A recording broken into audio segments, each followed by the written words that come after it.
Hey, before we get started, I want to let you know about Buzzsprout podcast hosting. Right now, you can get a free $20 Amazon gift card when you sign up for any of their paid plans. It's what I use to host this podcast, but it's also what I recommend because they're extremely easy to use. They have really fair pricing. They price per hour instead of megabytes. It's free to start, so you get up to 90 days for free if you want. Customer support is really quick and awesome. You get a nice website player that you can embed. You get a nice website as well. They are constantly coming out with new features. They just added in an affiliate marketplace. They are about to update their stats, and they've done a ton of stuff just in the last year. So I highly recommend them, and you can go to buzzsproutdeal.com to get that free $20 Amazon gift card when you sign up for one of their plans. So again, that's buzzsproutdeal.com. Hey, and welcome to episode 44 of the Podcasting Simplified podcast. My name is Ross, and today we are going to look at how to screen podcast guests. But first, I want to just highlight a few things. So I am currently in the process of accepting applications for a writer for podcastinsights.com and another website. So this will be someone who will write about audio gear, and I really need someone who is a true topic expert, not just a writer. So if that is something you are at all interested in, you can go to podcastingsimplified.com/job, and it'll send you over to my listing on ProBlogger. You can read all the description and apply there if that sounds like something that you would want to try to do. And next, I want to highlight a review that I got on Apple Podcasts last month. So they say, yes, love your podcast. The answers to questions that I have been asking. I have all the gear to start a podcast, but never have. They say they're afraid, but hopefully not anymore. Very informative, more stuff, less fluff. Thank you from Montana CPR guy. So thank you for that review. And now let's go into how to screen guests for your podcast. So this was actually a guest post that I got from Andrew Alleman back in, it was published back in May. And actually, so if you would like to submit your own guest post, if you have writing skills, but maybe you don't want a full-time job, but you want to get published on Podcast Insights, you can head over in the footer of the website. There's a form you can fill out, a Write For Us form. And there's some pretty specific guidelines and instructions there.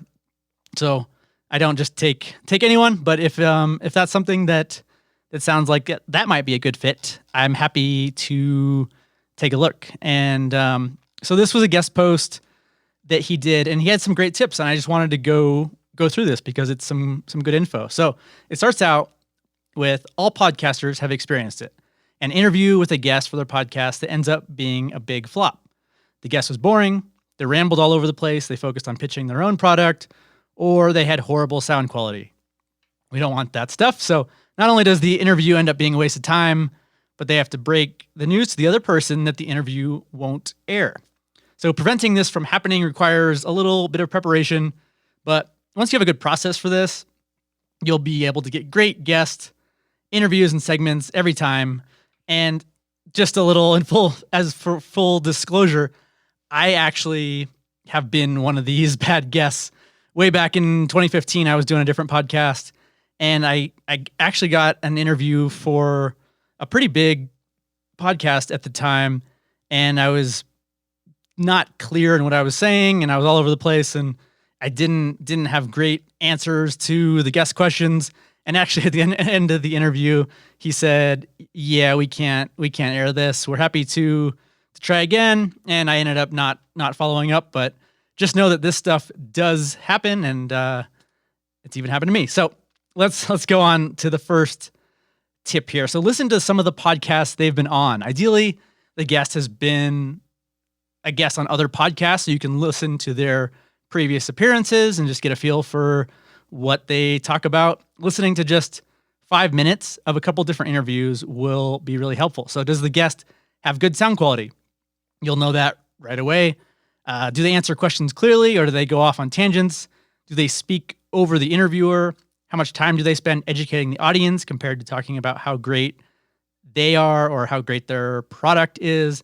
And are they interesting? So all these questions can be answered by just listening to a few minutes of one or two different podcasts that they've been on. The next tip is to have a pre-call. So pre-calls are ways to screen guests, and they can be extremely helpful. So these are basically a short, dry run of the interview, a way to build rapport and just have a nice little chat.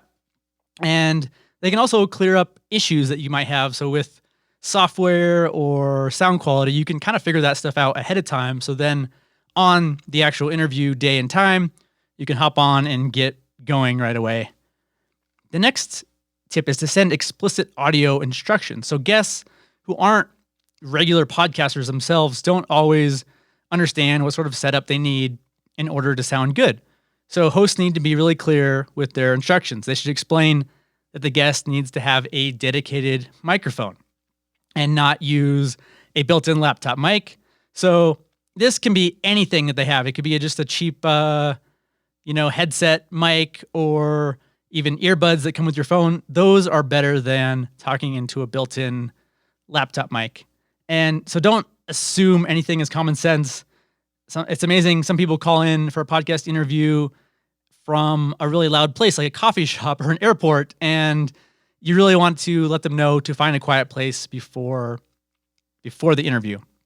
And then one suggestion, if the guest doesn't have a good place for the interview, is to have them call in from a closet. So the clothes, make it so you don't get a bunch of echo, and they typically won't be disturbed there. The next tip is to get their one sheet or any info and ask for follow-up questions. So ask the podcaster to send any info. So it's a one sheet is a one-page overview of the guest and their expertise. If they don't have one, you can just ask for more of an in-depth bio. And then with this information, the podcast host should be able to ask great questions via email or in the pre-call just to see how the guest responds.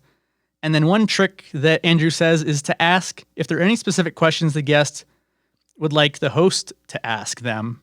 And if these questions are all about promoting the guest business, then you know that's a red flag right up front. And then next tip here is to be upfront about the purpose of the podcast. A guest interview should be beneficial to three groups: the podcaster's audience, the podcaster, and the guest, in that order. So be upfront with the guest about what the purpose of the interview is. In most cases, it will be to educate the audience about a particular topic that guest really is an expert in.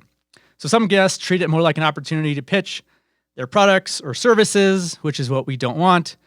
And that doesn't benefit the audience, that just benefits the guest. And doesn't really lead to a great experience for everyone. So to prevent a guest from overpitching, tell them that the time is reserved at the end where they can provide a call to action, like visiting a website and, offering a free guide or something, and explain that they should build up their credibility with an educational audience first interview. And then when they do a brief pitch, it'll actually be much more effective when they do it at the end, when people are already engaged, got a bunch of info, and it kind of just leads naturally into that sale, if you will, at the end. And the last tip he has is to ask them how they will promote the episode.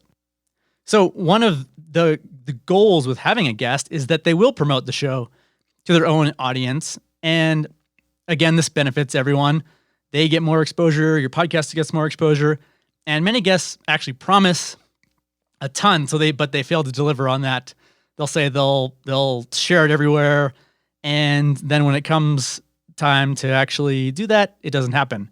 What you can do actually yourself, this isn't in the article, but is create images and pre-written tweets or Facebook posts that person can share, and then put that all in a document or an email and send it to them. Say, here's the sharing images for Facebook, Twitter, and Instagram, for example.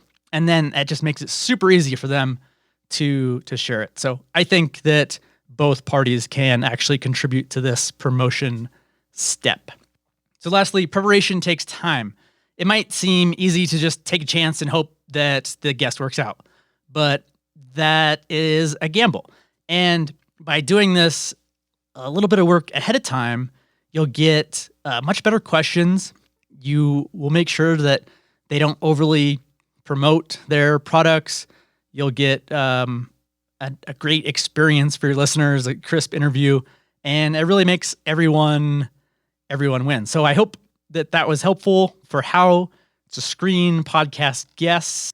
And if you're listening to this today on December 31st, 2019, I hope you have a happy new year, and we'll see you in 2020. Later.